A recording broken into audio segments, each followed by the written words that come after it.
Good afternoon, everyone who has joined us for our PropFundrs community webinar. I think the headline today is we're back because we did take a few months off over the summer. I just felt a wee bit of a break was needed from the monthly community webinars. Let's everyone draw breath a bit. I hope you all had great holidays. We certainly got away for a few weeks, and one of the challenges of a husband and wife business team is that if you're going to go on holiday and you both go, it's kind of difficult to hold the fort in the business. So we definitely went away, had a good time. Back now, raring to go. So thanks everyone who has joined us live today for this, or if you're watching a recording, thank you very much for taking the time. So delighted today to have Natasha and Rochelle Yea as our special guests. Good afternoon, ladies. Hello. Hi, David. Yeah, really good to see us again.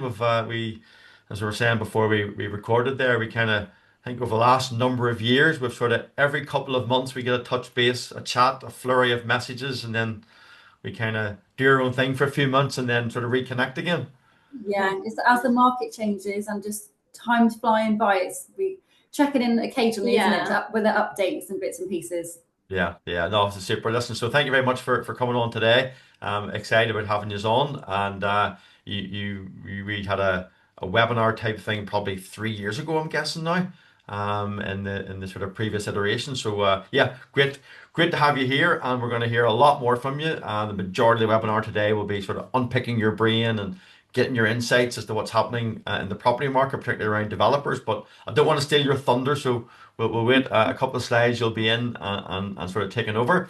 But just a reminder for those who have tuned in perhaps for the first time, PropFundrs, we have a very clear mission statement, and it's all about saving property developers time and money by structuring, sourcing, and simplifying property funding. So it can be a bit of a complicated world out there with property funding for developers looking for money and indeed for investors considering to invest in projects. So we simply are trying to structure, help with the sourcing, but simplifying that whole process. So that's what we're about with PropFundrs, and you'll hear a bit more about that later on as well. Now, for the regular attendees to our monthly webinar, this is our community webinar where we seek to give a 35-minute, 40-minute update on the market. We talk to special guests, sort of real lives, people who are actually out there doing it. For a more in-depth look at some of the people in our community, we do have a property funding podcast.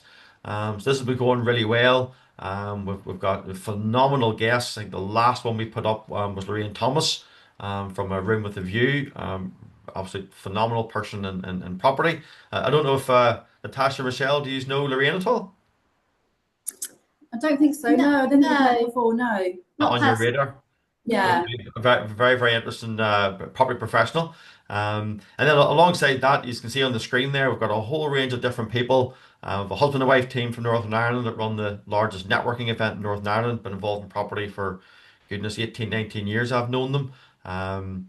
You can see Ian Humphreys there from Brickflow, a really good in-depth podcast with him, with people who have lost lots of money, with people who run property businesses. We've got the youngest female property developer in the UK, a 19-year-old.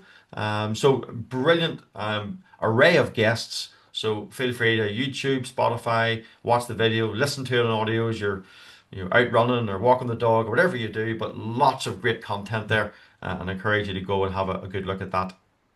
So let me more formally sort of introduce and welcome Natasha and Rochelle. I'll let you both give a quick sort of your background, how you get into property. We'll do a quick market update, and then we'll kind of hand over more into the next refinance stuff. So quick intros from both of you, please. Okay. Do you want me to go? Yeah, go on then. So we've been in the industry, finance industry for years now. I think we've had our business Next Refinance for, what's it, 12? Time's flying, but yeah, about 12, 13 years.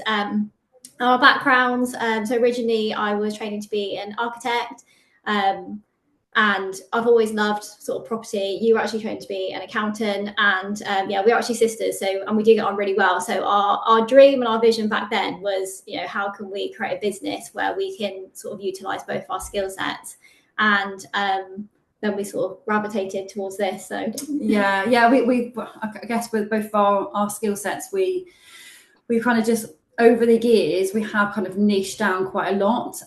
Just again, even our knowledge updates and things that we found that we're more interested in. So we've kind of, it has moved very much since over a decade ago, what we were doing then to what we're doing now. So we're kind of very almost boutique to a certain degree.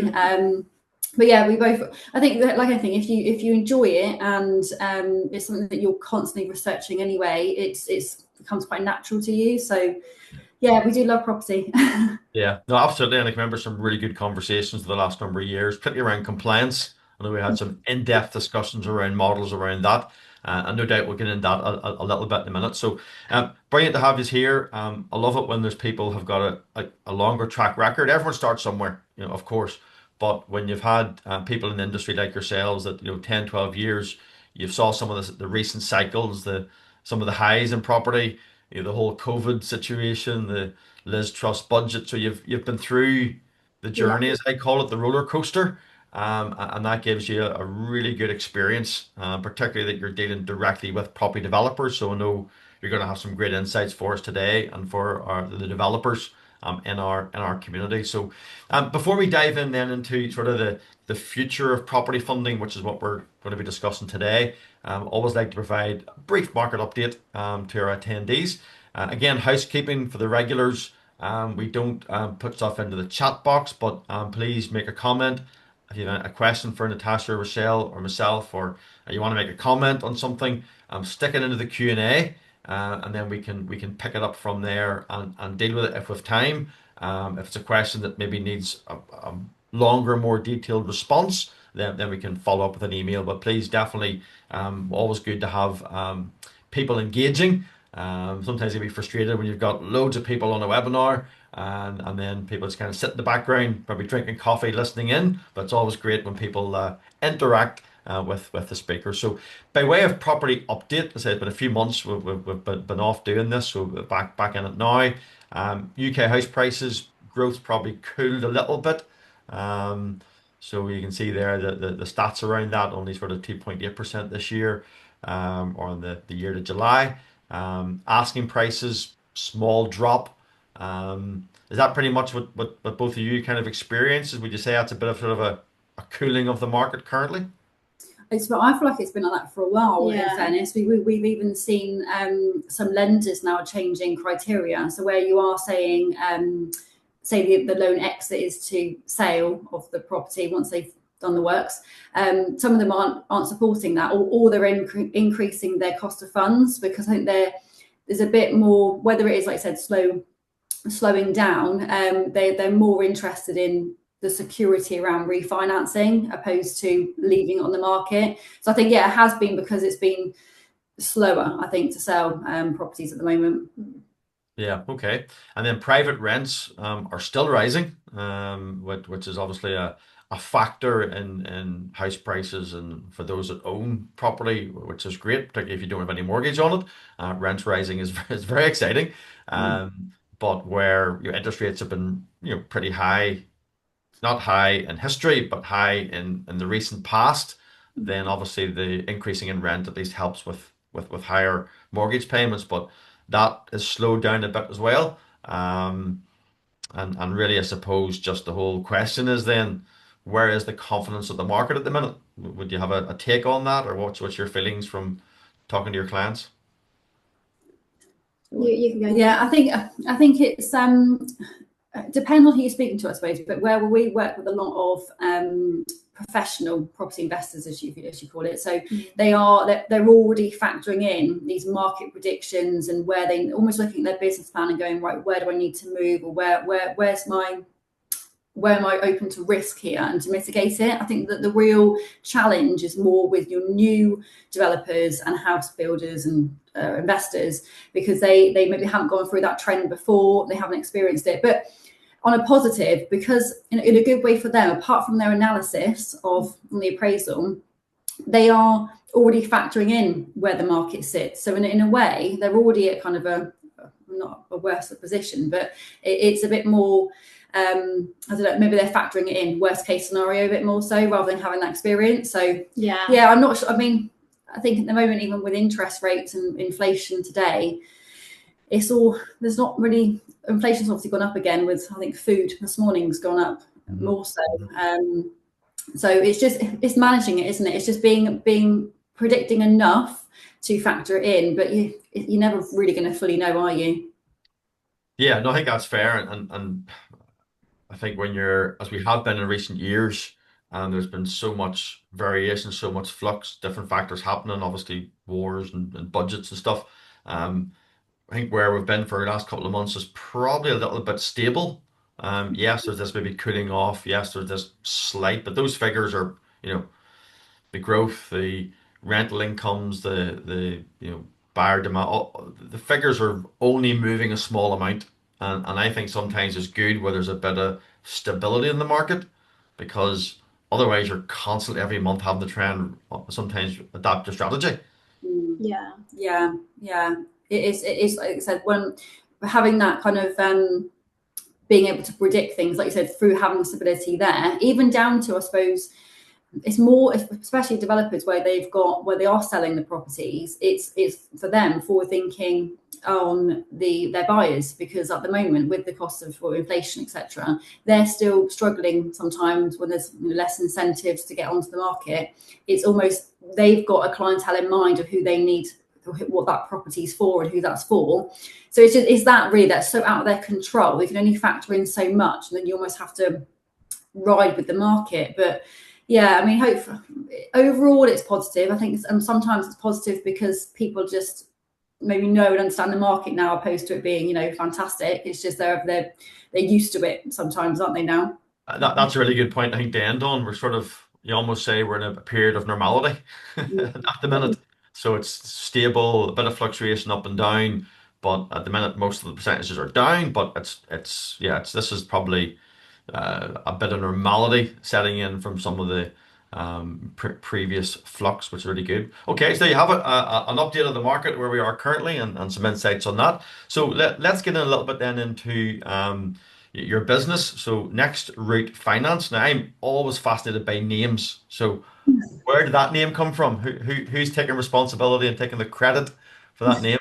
It was combined effort, I think, wasn't it? Yeah. I think we actually, our process when we went through that, which seems like a million years ago, was we sort of can you say that, sort of like mind mapped different names with, like, we wanted to have a name which was actually sort of our initials, so it's like the N for Natasha and the R for Rochelle, and then we just wrote down loads of like adjectives and like words, and then we just kind of pieced them together. And actually, I think after multiple sort of different variations, Next Route really fit well with just the principle around, I think probably even at that time, because we were so young, we knew it was going to change, and we knew we were going to change, and we knew that like property markets change, finance markets change. We were like, the whole vision around route and Next Route is like always directional, always like being able to like, point people in the right direction. Don't know if you've got anything to add. Yeah, I think that's it, isn't it? I think it's just, for us, it was like, we know we didn't know the details at the time, but we just know life generally, you're always changing, and things are, pivoting in some way to become a better person, or personal growth and funding challenges. So you shouldn't really be staying in the same position. So Next Route was almost very much directional. Where's your A, where's your B? What's your roadmap? How can we get you there? Yeah. That was the gist of it. Yeah, I'm actually covering my eyes here, because of all the years of knowing you, I didn't actually connect the NR. Yeah, it's there you are. Even I learn something every day. There you are. So brilliant. And what was the motivation behind it? So, what was it like that you said, we want to go into business and we want to do it in this space? Yeah, well, I think, like I sort of said previously, we kind of wanted to combine our skill sets. So, me having my background, you having your background. Naturally, there was always an underlying foundation of both property and numbers and finance. And also, I think for us, with our own sort of personal inquiries and just being we're quite inquisitive, we ask a lot of questions. There was at that time quite a gap in the market, I think, for like details. So we were asking all these questions, find out all this information, and learning quite a lot. We wanted to put that to sort of better use.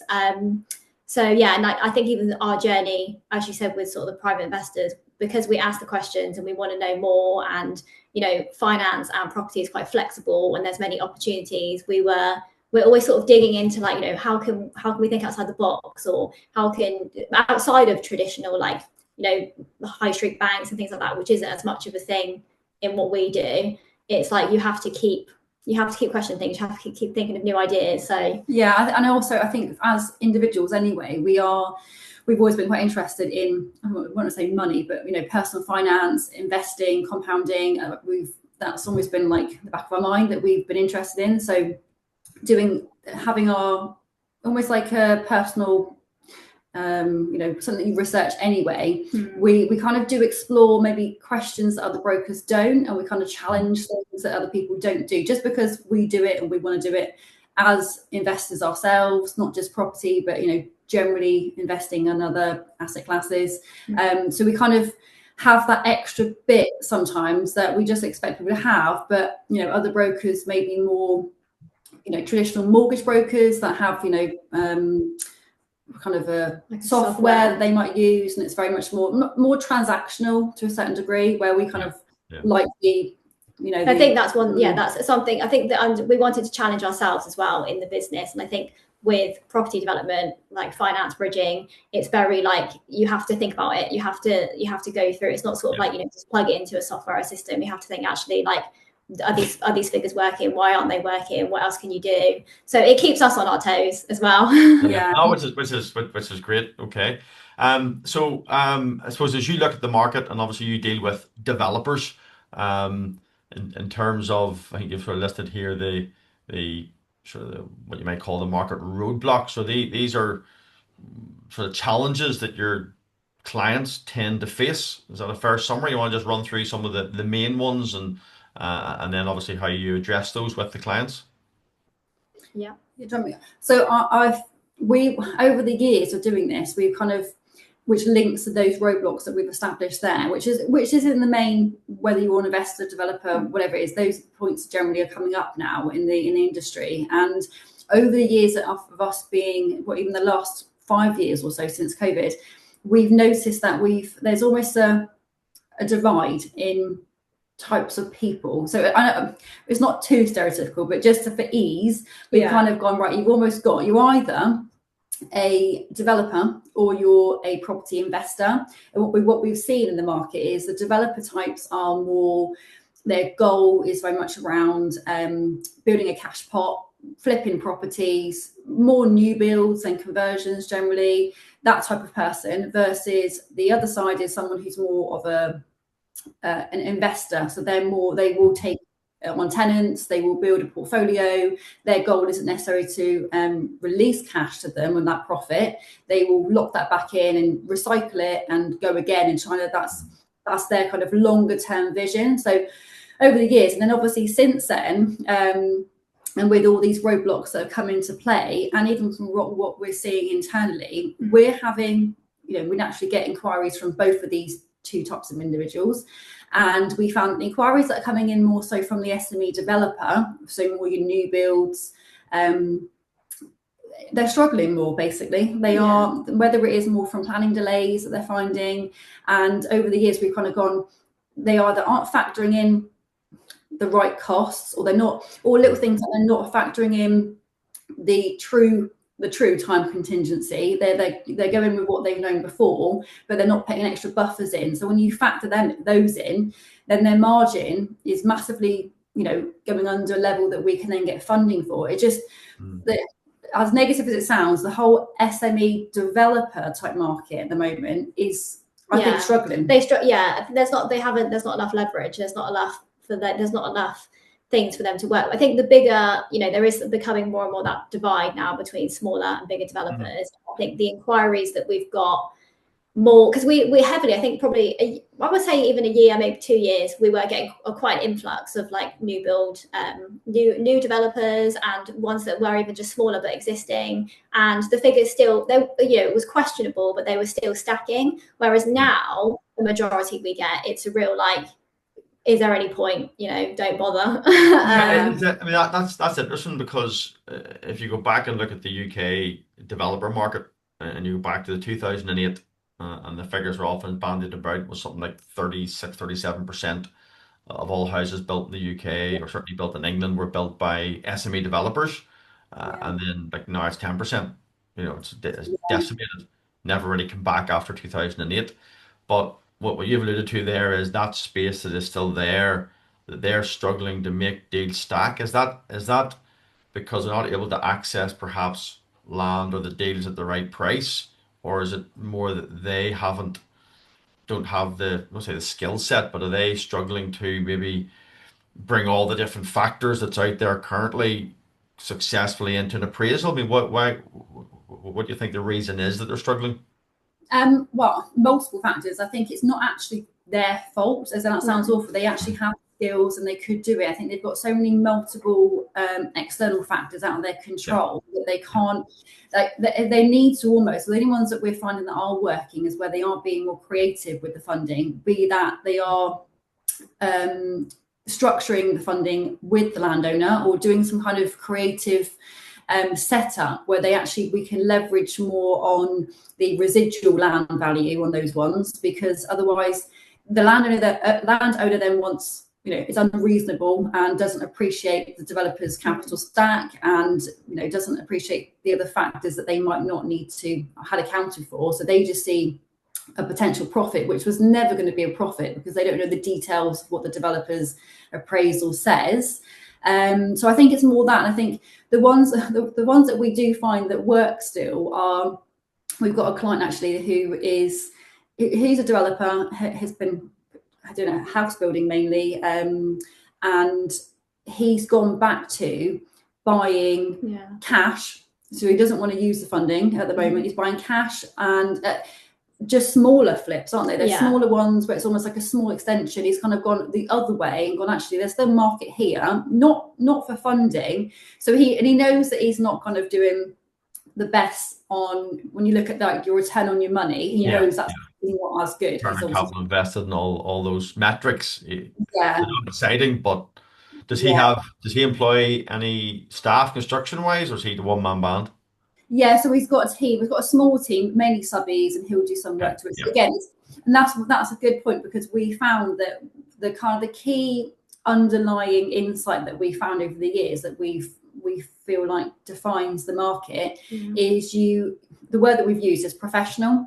I think if you're not going to be a professional investor or developer and actually build systems, build a team, go all in to a certain degree, forget it, because it's just it's too hard at the moment, and it's too many things to manage. But I think the market's become a lot more sad. I'm not sure if it's because there was this almost like vision of more people are online, and there's a kind of like a dream that's sold with it, or things like that. But I think the market, because of that, is people have sort of dipped into it and actually not realized how hard it is. So you have to treat it like a business.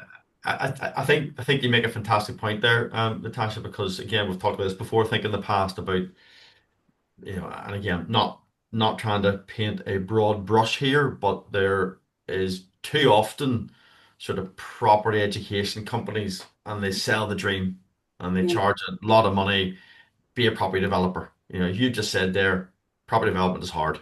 It's a hard game to be in. That's the reality. Lots of different factors. And it's interesting why I was asking, did that client of yours have, have some staff because subbies, but there is a really sensible strategy when the market is turbulent and there's uncertainty, and you've got it on the screen there, wider economic issues. Okay, maybe tariffs have settled down a bit, but the whole Ukraine situation, there's still, the UK economy is uncertain. Sometimes the prudent thing to do is just go for really bread and butter, vanilla. You might make a whole pile of money, but if you can keep your team making money, keep your team in business. A wise man once said to me, number one rule in business today is make sure you're in business tomorrow. And so it's interesting you're saying some of your clients are doing that. They're literally saying, right, put the horns in a bit here.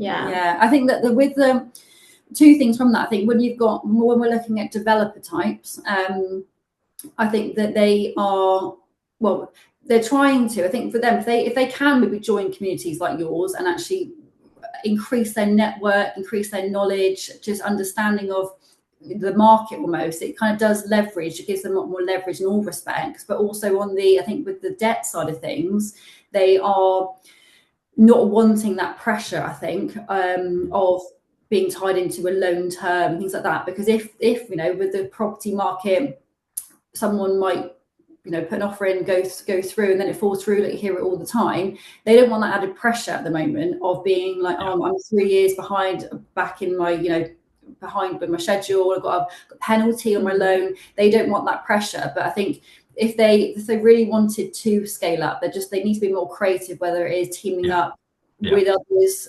because there's opportunities there. It's just you have to be a bit more creative now. Yeah. And it depends on the attitude to risk reward. That the good old analysis you have to do is risk reward. Some are look at the market and going, you know what, I'm happy to take the risk and go big or go home, as some people say. So that's really important. So in terms then of, again, really appreciate that, some really fascinating insights as to what you're seeing right now with clients. In terms of opportunities then, as we look forward the rest of this year into next year, so you've kind of indicated some areas that you feel are the areas to look at where opportunities may exist.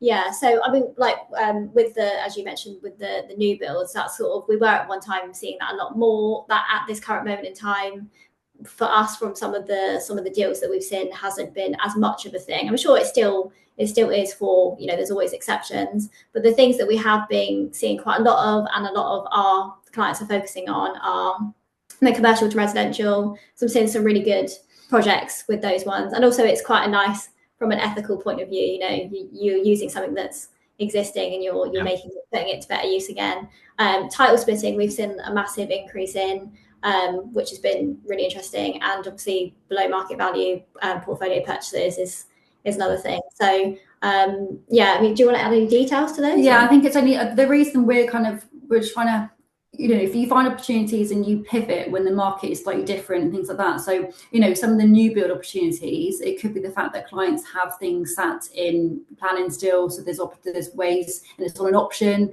So they're not actually, there's capacity there.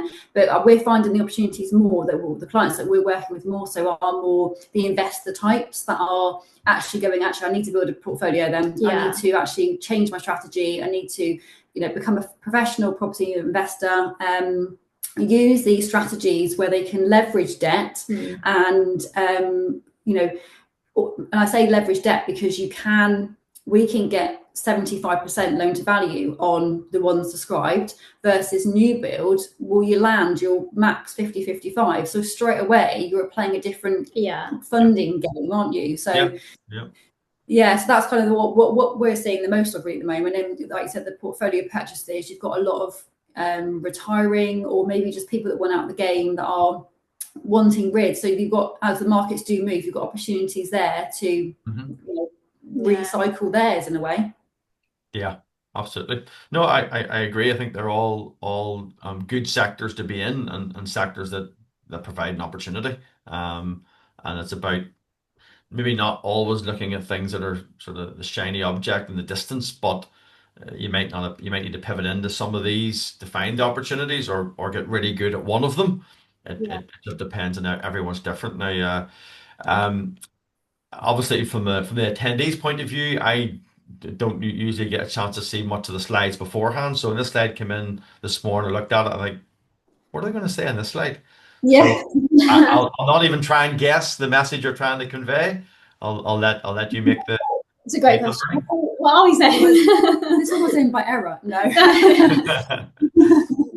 I think what this one actually leads on to the next slide, but it's more making the point of actually, people these days need to really get clear on where they're going, because it's kind of person my brand, because you can I saw that online, and my friends doing that, and where is your B? What do you actually need to have 10 properties to make your whatever you want to make, or you need to invest that much time in? So while we've been going through that was more of a being educational point, just to say, like, the market does move, but so do you, if you need to kind of reassess your goals. But the next slide, if you've got, I was just going to say, to reiterate that point as well, it's like we've seen quite a few people that have actually inquired with us initially about new builds, and then a couple of months later they've come back and like, actually I found this really great conversion. So you actually do need, I think that's again the sort of route, finding what works for you. And also, if the figures don't work for a project, I think sometimes just move on. People sometimes can get quite emotional with projects, and if the figures don't stack, there's something better around the corner. You just got to keep searching for it. So that's a big takeaway about being emotional. That's one of the biggest mistakes people make, and again, probably more prevalent among the SME developers, where they get attached to it because they've been to see it or they know the seller or it's an area that they like. Bigger companies, this then just maybe the stats and different people are looking at it. So again, a really, really good point there. So in terms of then, again, this sort of future funding, and where is funding going for developers? So 24 funding routes. So there we are. Next route. So there we are. So explain then the fact that well, I suppose the obvious point to make, I'll let you explain it, is you do have a variety of sources of funding, or would encourage that as part of a capital stack, which is key. But I'll let you expand on that. Yeah, so when we've been going through, we're doing the research on the market, we kind of realise that's the route. We've kind of gone through it over the years. We recently have collated it all together and gone, actually, these are the different options people do have. Not all for everyone. For example, you might have overages, for example, as an option that you can factor into a facility. That's not going to relate to property investor. So there's ones in there that are specific based on the project, but it was more of a getting people to really question their funding these days, because they just sometimes think, oh, that's my one route, my friend's done that, or that's just what I've known, I can't do that project. And it's like, well, hang on a minute, can we do an option, or can we do these aren't things that we get involved with. We're just very niche on bridging and development finance, but it's just the more we can educate the market, like you are, educating the market to say, look, there's other things, other routes to consider. Just for us, getting to that B point again, it just, how can we get you there? Have you considered this? That's a question to ask the vendor. Are they motivated, or just, questions that they might not have considered? I think just people sometimes think they've got limiting beliefs or limiting options. Well, actually, no, you might need to just, you might need to change your systems, or change, if you are wanting to raise private money, we'll factor that in, ethically. How can we do that? Because that needs to plug the gap there. So it's just a positive spin on, there are ways to... We're trying to come up with our own concepts to help people with that as well. We've got a new one, which we can't read recently, which I think we're going to do sort of a mini series on, called The Smarter Way. And it's basically a way for, people wanting to scale their portfolios quicker, different strategies they can use, how to go about it. So that's, we'll try to come up with different things to help people understand it in an easier sense. So I suppose another way of saying that, I would sometimes just talk about choices, is giving the developer, the fundraiser, as many choices as possible, like a menu, and they can select out of that menu, out of those choices, the one that suit them best. But the more choice you have, then the more creative capital stack you can create. And again, if you're in a type of development or a type of project where a lot of the mainstream funders, set very stringent terms or just don't operate in that market, then having those options and multiple sources of funding is, can be a difference between doing the project and not. I think the key as well we've noticed is, if you've got people that want to get into property investing in particular, or property as a concept or as an asset class, we're having to say, look, you can, but you will need, if you go down the traditional old way, route, you're going to be, needing to have that much deposit. You get your 25% deposit, goes in on the buy to let. It's very linear. It's very, it's been going for years. But if you do want to scale, you want to play a different game, you need to take on maybe larger projects, or at least add significant value where you can then find a way. It's just things like that. They might not, they just think, oh, I just got to get a buy to let, and it's like one way to there's other ways to kind of explore what you want to do with it, and No, that makes sense. That's really good. Okay, then in terms of the last slide, then before we head to wrap up, sort of the future, because we were kind of keen on today to sort of, after a bit of a break, as I keep saying, almost like, okay, you're out of the rat race a bit and you're resetting, and developers thinking, right, 2, 3, 4 years, what's my strategy? What's my roadmap? So just that, I call it the crystal ball.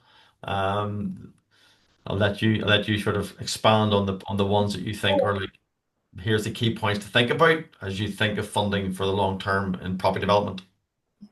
I mean, like I said, we kind of just highlighted some of the key ones in there. Just we mentioned, like I said, leverage to, if you're going to be doing projects, you need to find a way to leverage, factoring in the risk part, don't over leverage, but the also being mindful, if you don't leverage your own money, then it's not, very good on your return on your own investment. So it's just being mindful of these metrics to use when you're doing your analysis. Obviously exploring the funding routes, which is what we just touched upon, looking at 24 routes, seeing how you can best use those, and becoming professional. If you want to go down and shorten your, life cycle to actually maybe replace your income, things like that, you're going to need to focus on being a bit more, either pick one strategy and then systemize it, but ultimately you need to kind of get your systems and right. also, like, just carrying on the diversifying, we always sometimes, like, when you do diversifying is great, but when you've got good at one thing first. So a lot of people try and run before they can walk and try 101. Oh, I'll try this, and just kind of trip themselves up, because it's like you have to pick one thing, you have to focus, get good at that, and then you can diversify. And asset classes. This is actually sort of in light of the future. This is like a whole of a podcast. This is like you stole my thunder. If you, I know a man does do a property podcast. But we're really interested in sort of asset classes ourselves personally as investors. So I think even in terms of the property market, it'll be interesting, asset classes being, so I think even stuff like the cryptocurrency market, that's, completely separate for this at the moment, but it's massively taken off. I think 10 years ago, it was the market cap for that was like, what was it, 4 billion? And now I think it's 4 trillion. So that market, it's still the smallest one, but it's like going in the right direction. I think, what were you saying, gold? No, I think it was more, we were saying that sometimes the funding elements to it, people are quite, traditionally it had been like high street banks. Now we've got more alternative lenders. I mean, in the future, we're going to have more blockchain type smart contracts with how you borrow money on that respect. So I think the money aspect and how money is going to, where it's being moved, should we say, at the moment, like you said, you've got a lot more money going into different asset classes. I think it's potentially got the opportunity. It could be more flexible. There'll be more flexible pieces and more opportunities, I think, for everyday people, not just these bigger companies, to own a slice of different things. So No, the asset class one's an interesting one, because even with the whole cryptocurrency, digital marketing and tokenization, it actually comes into property.